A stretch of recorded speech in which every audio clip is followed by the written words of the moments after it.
Unitarian minister Ralph Waldo Emerson told the graduating class at Harvard Divinity School in 1838, "The true preacher can be known by this, that he deals out to the people his life passed through the fire of thought." At the time, his remarks were considered quite controversial, actually, but the idea took root in the hearts and communities of our spiritual ancestors, and the role of the minister shifted. His point was that ministers should speak from experience rather than simply conveying stale theology or traditional interpretations of biblical passages. So when I was ordained back in 2000, I knew that I wasn't being called to be an expert or an authority. I knew it didn't make me special, that ordination didn't convey superpowers or an elevated status. While I was making a commitment to serve others in religious community, ministry as a job is basically just being human for a living. To do it well, though, one must be thoughtfully and mindfully human. One must develop a practice of looking for the deeper meanings that are hiding in life's corners and cracks. We ministers move through the world with eyes peeled to see something holy in every person, every situation, and every moment. This particular way of being human changes a person. You learn a lot. You get exposed to an incredible richness of diverse experiences and personalities. You have to stay faithful to the work of personal growth and development so that your own filters and wounds and weird habits and thoughts don't get in the way. My late beloved colleague and friend and other mentor, Margaret Kipe, said to me very early in my career that if a person has any integrity at all, with time, this profession will make them wise and resilient. In this moment, I still feel very much like a human in process. I have plenty left to learn. But anniversaries seem to beg retrospection and reflection. So I'd like to offer up some of the things I've learned in the last 25 years of being human for a living.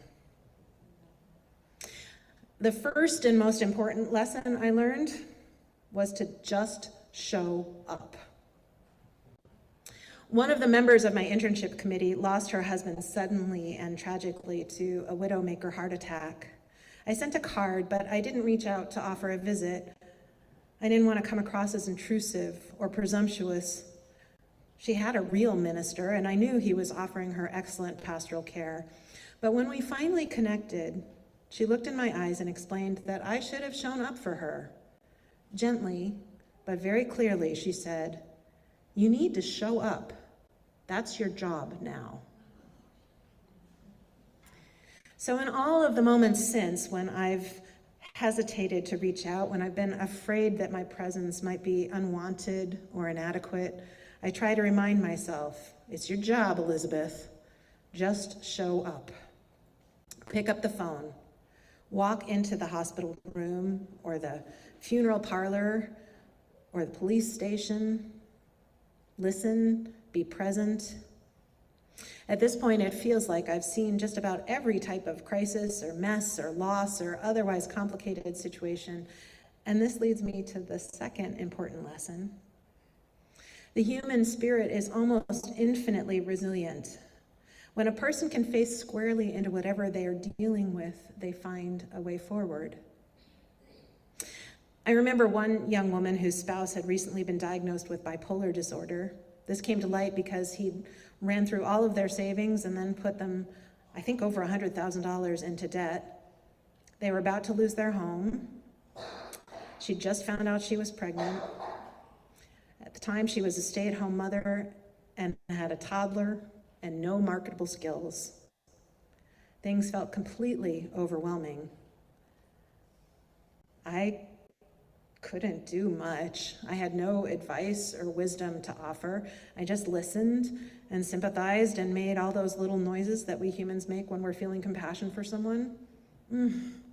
Oof. Oh.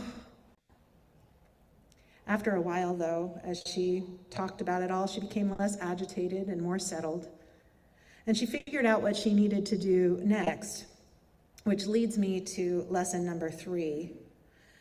The way forward doesn't show up all at once. We have the capacity to figure out the next right thing, but not the ultimate solution to our problems. Clarity always arrives one small step at a time. Often, the first step, the first bit of clarity is about who to call for help. I remember a situation where something hard and horrible happened to someone in this community, and I was completely triggered and overwhelmed. I could barely breathe, never mind think through what to do. But I followed my own advice, and I faced squarely into it and heard, clear as a bell, the still small voice inside say, "Just call Ginger." So I did. And together we figured out the next right step and the step after that. Which leads to this next lesson, number 4, which may be the most important lesson of all. This being human, no one can do it on their own. This is another lesson that I've had to learn and relearn over and over again, forgetting the dangerous brittleness of rugged individualism and that permeates our culture. Being vulnerable with one another is what creates networks of mutual care and support. It offers a true resilience. Refusal to ask for help isn't a sign of strength, but a warning that the person in question isn't trustworthy. This is why in ministry and in other professions where there's a culture that makes it risky to show weakness or ask for help, like law enforcement, medicine, the military, so forth, we always see higher rates of addiction, depression, and suicide than we see in the general population. This is why isolation and loneliness have become a national health crisis. These animal bodies of ours evolved to be tribal. We need one another in more ways than we can even name. And that said, it's not easy. Life is messy, community is messy. We need to be prepared for misunderstandings and conflict and just general confusion, which leads me to lesson number 5. It's never helpful to try to control or manipulate other people. The best way to shift a complicated situation is to get clear about our own part. The time and energy we spend developing self-understanding and self-awareness has the greatest return on value. I've learned to be very wary of persuasion. In my experience, any attempt to control or manage someone else backfires. Meanwhile, when I can make space for people to just be who they are and do what they're going to do, more often than not, they rise to the occasion and choose something as good or even better than what I had been hoping for. Not always, but often. When it comes to conversations and joint decisions, I've tried to follow another bit of wisdom from Margaret Kipe. Show up, speak your truth, let go of the results. Because the point of all this isn't to figure out the right way to be human. There are as many right ways to be human as there are humans. The point is to refine our individual way of being human so that we're making mindful and strategically sound choices rather than acting instinctively or thoughtlessly. I've said before that we like to think we're rational beings who occasionally have feelings, but the data is quite clear. It demonstrates that we are emotional and reactive beings who have to work at making rational choices. We're shaped by our experiences. We develop habits, we make assumptions, we tell ourselves stories, most of which hold elements of both truth and falsehood. To some extent, I think we have to. The world is so complicated we can't actually comprehend it all, so we need these shortcuts. But we also need to be aware of the complexity that exists beyond our ability to understand. We need to be mindful and deliberate about the choices we make. The only way to get there is to understand our own habits, wounds, stories, and assumptions. My own journey of personal growth has offered up a couple of additional important lessons that I think are worth saying out loud.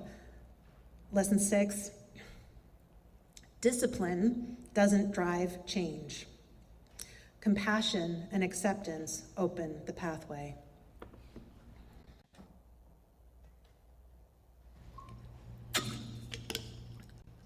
Turns out, the Lord knows I've tried, it's not possible to should or ought ourselves into growth. Growth unfolds only when we accept who we are unconditionally. And then, maybe, entertain the possibility of making a different choice, sometimes. My aha moment around this came one night when I was rushing through the bedtime routine with my kids so that I could get to a meeting. My son, Daniel, who was about 5 at a time, wanted my full and undivided attention, so he grabbed a hold of my sweater with his little fists, and he would not let go. So first I tried to pull away. He only grabbed tighter. Then I asked him to let go. He said, "No, Mommy." And then I thought, what are you doing? This is your child, and he needs you. In the end, nobody's going to remember if you're late to the stupid meeting. So I relaxed, and I snuggled in, ready to stay as long as he needed. And as soon as I stopped resisting, he let go, said, "Good night, Mommy," rolled over and closed his eyes. And in my car, on the way to my meeting, it hit me that this is just how personal growth had always worked for me. If I saw a pattern, a habit, a way of being as wrong or bad and tried to resist it, it just would sink its claws in deeper. But when I recognize it, when I relax into it, accepting it just as part of who I am, then sometimes it'll let go and I can try something new. So speaking of human messiness and change, I've learned a lot about boundaries over these past 25 years. In fact, I think I could and maybe should do an entire sermon or maybe even a sermon series on the subject. For now, though, let me offer up lesson 7, captured in a quote by Prentice Hemphill.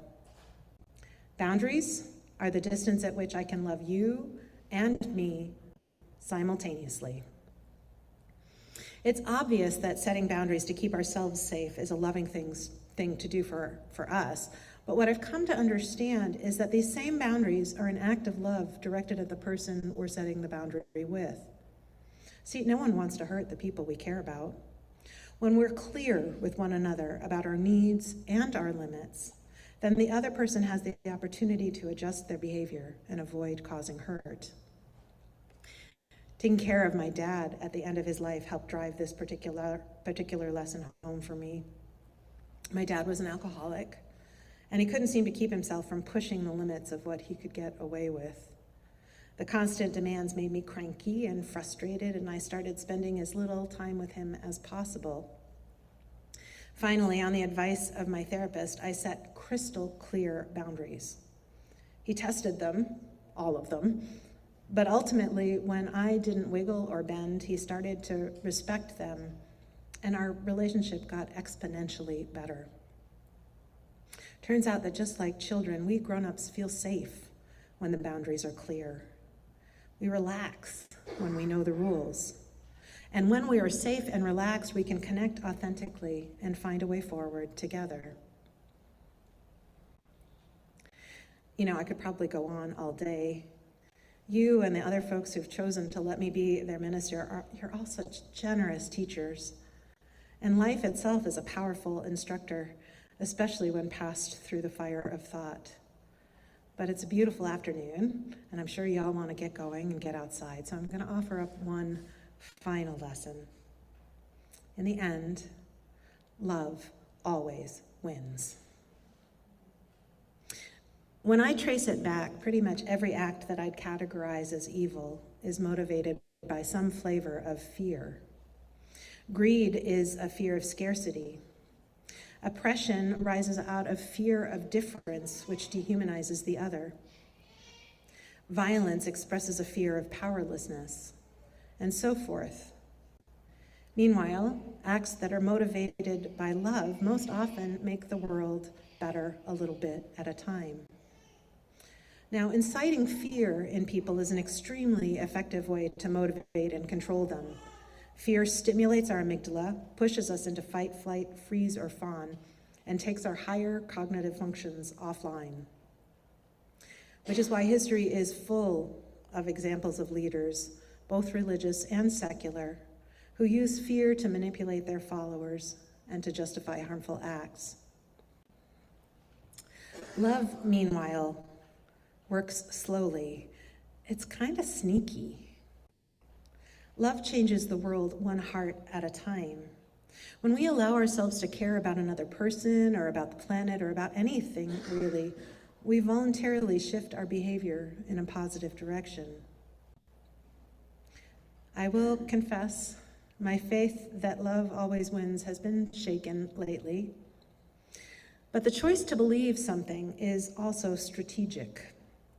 I may or may not be right about this, but choosing to live as if love always wins is the only way to preserve hope.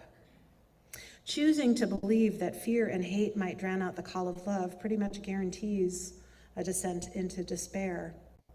So I'm going to say it again. In the end, love always wins. And I will keep saying it in spite of any evidence to the contrary until my very last breath.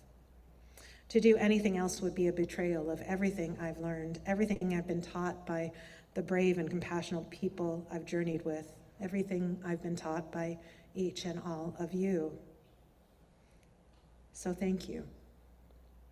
Thank you for letting me be your minister. Thank you for inviting me into your lives, for showing me all of the beautiful ways you've found to be good and resilient humans. Most of all, thank you for loving me, and thank you for letting me love you. Amen, and blessed be.